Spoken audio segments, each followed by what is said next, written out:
51वां question है, धन विधेयक राष्ट्रपति की पूर्व अनुमति से केवल लोकसभा में प्रस्तुत होता है और कोई विधेयक धन विधेयक है या नहीं, इसका निर्णय कौन करता है? तो मित्रों, इसका जवाब है लोकसभा का अध्यक्ष।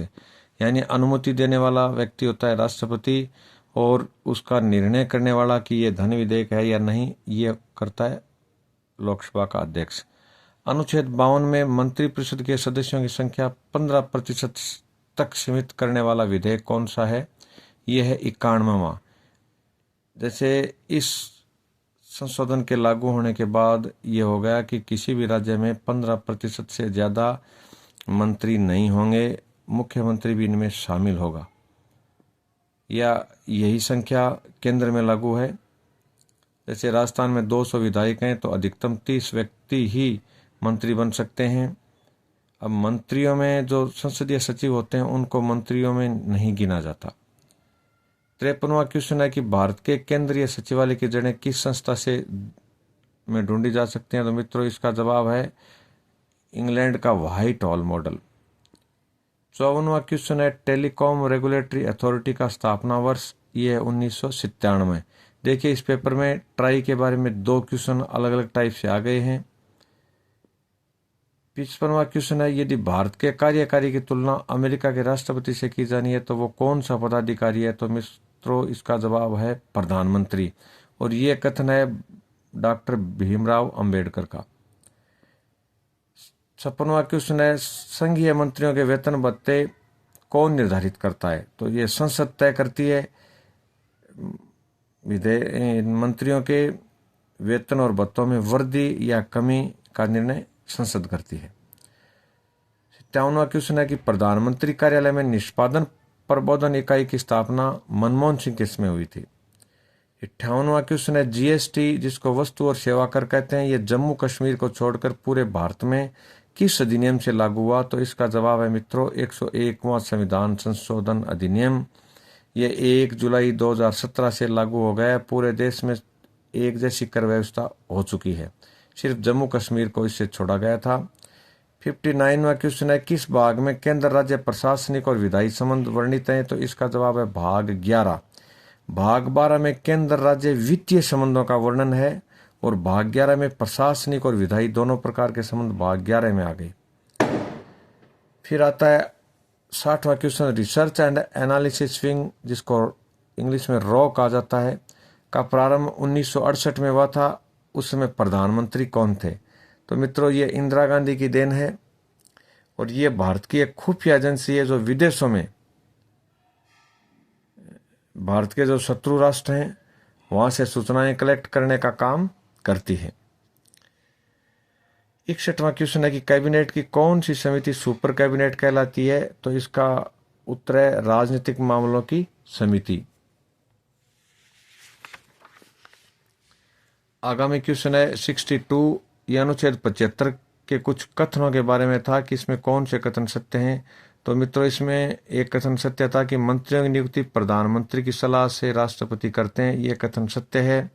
दूसरा कथन इसमें था मंत्रिपरिषद सामूहिक रूप से लोकसभा के प्रति उत्तरदायी होती है, यह भी सत्य है।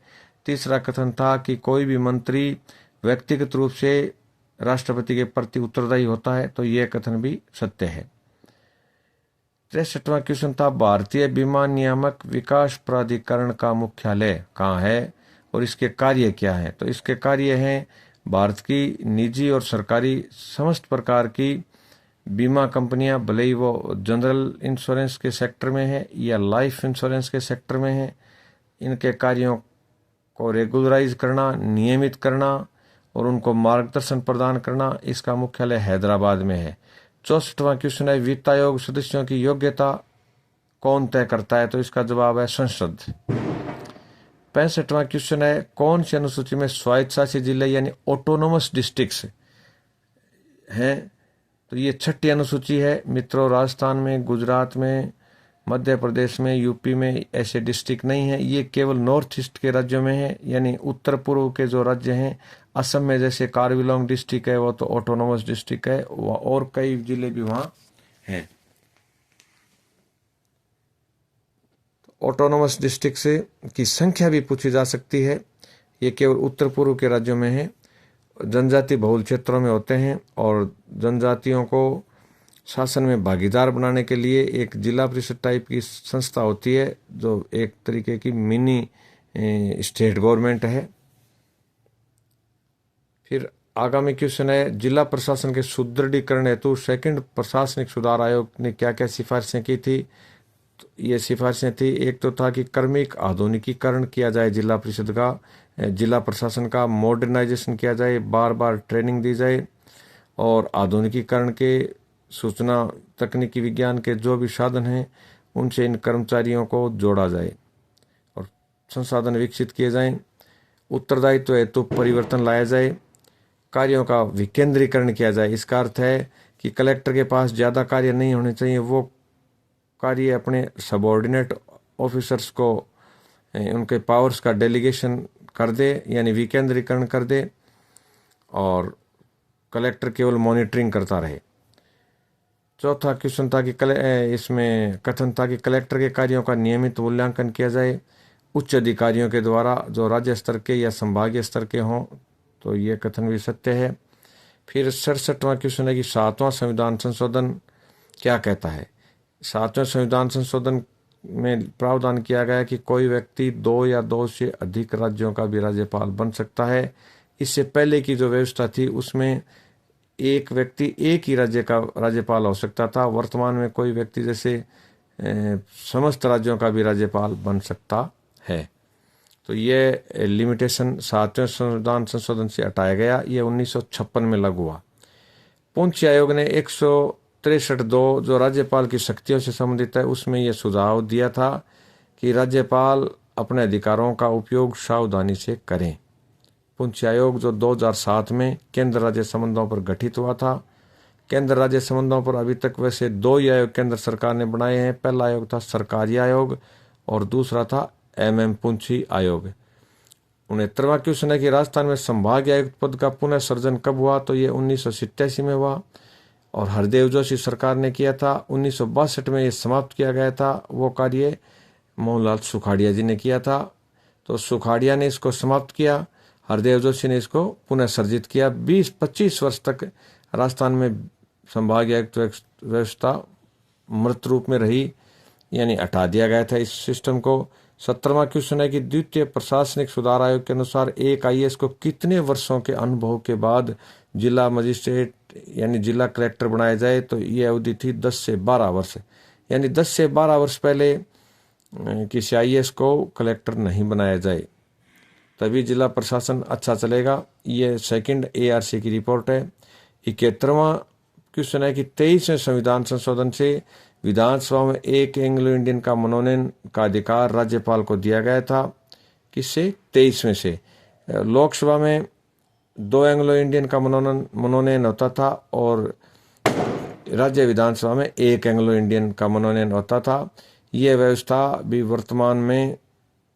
वर्तमान सरकार ने संसद में संविधान संशोधन के द्वारा समाप्त कर दी है। अब किसी भी राज्य में या लोकसभा में एंग्लो इंडियन का मनोनयन नहीं होगा, ध्यान रखें इसको विशेष तौर से। 72वां क्वेश्चन है अनुच्छेद 161 किससे संबंधित है। तो मित्रों ये राज्यपाल की क्षमादान शक्तियों से संबंधित है। राज्यपाल क्षमा कर सकते हैं, सजा को निलंबित कर सकते हैं और सजा का परिहार भी कर सकते हैं, यानी कम कर सकते हैं। 73वां क्वेश्चन है विकास प्रशासन के 4P यानी 4P किससे संबंधित है। तो यह है,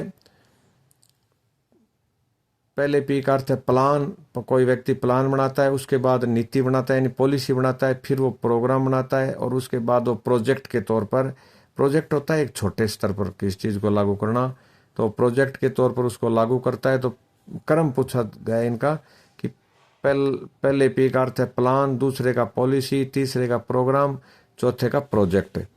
फिर 74वां क्वेश्चन है किसने सुझाया कि राज्यों में मुख्य सचिव की नियुक्ति कॉलेजियम सिस्टम की सिफारिश पर हो, यानी जिस प्रकार न्यायाधीशों की नियुक्ति कॉलेजियम से होती है वैसा ही सिस्टम इसमें विकसित किया जाए। तो ये द्वितीय प्रशासनिक सुधार आयोग की रिपोर्ट थी। मित्रों पुनः एक बार बता रहा हूँ कि द्वितीय प्रशासनिक सुधार आयोग ने कुल 15 रिपोर्टें दी थी। जो पहली रिपोर्ट थी वो सूचना के अधिकार से संबंधित थी और इसमें इसके अध्यक्ष थे वीरप्पा मोइली, जो कभी कर्नाटक के सीएम रहे थे। 75वां क्वेश्चन है, विकास प्रशासन विकास के लिए अधिकतम नवोन्मेष है। ये एक किसी विद्वान का कथन है। वो विद्वान थे एडवर्ड विडनर।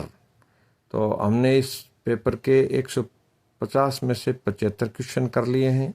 आगामी वीडियो में हम 25 क्वेश्चन और करेंगे। आप इन प्रश्नों को ध्यान से पढ़ो, इनको लिखो, याद करो। इनमें से कई प्रश्न रिपीट हो सकते हैं, और रिपीट नहीं होंगे तो भी आपकी सब्जेक्ट के प्रति समझ बढ़ेगी। धन्यवाद।